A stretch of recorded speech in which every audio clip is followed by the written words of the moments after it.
Ministry of External Affairs has reacted strongly to the attack on two Indian priests of the Pashupatinath temple in Kathmandu, Nepal.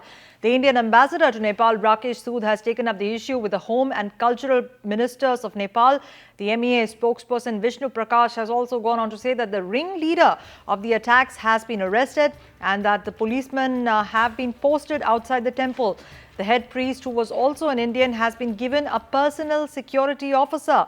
Last week, two Indian Brahmin priests were severely beaten up by 25 to 30 protesters in the Pashupatinath temple in Kathmandu, Nepal.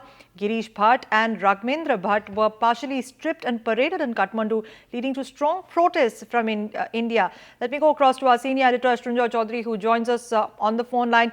Srinjoy, India has undoubtedly strongly reacted to these attacks on Indian priests who have been priests in the Pashupatinath temple for centuries, in fact. Yes, absolutely. Strangely enough, there are a number of temples here in India where there are Nepalese priests, and this has been going on for years and years.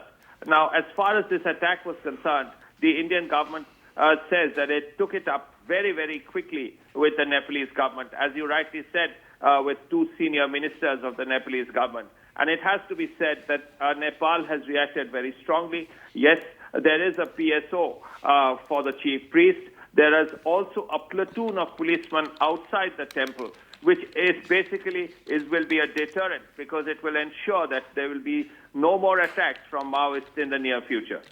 Right. In fact, Srinjoy, as you mentioned, it was reported that it was certain members of the Communist Party in Nepal who actually led those protests and protested the fact that Indian priests are officiating in that particular temple. But are these people, have these individuals been arrested? Yes. At least the ringleader of the attack has been arrested. There were 10 or 12 people who were responsible for these attacks, and they are being identified. The point here is that regardless of who it is, whether it was the Maoists, whether there were some criminals, the temple and the priests have to be protected. And that is the point that the Indian government has made very, very clearly, that whatever you do, whoever is responsible, take care of them and ensure that there are no further attacks on the temple or on the priests.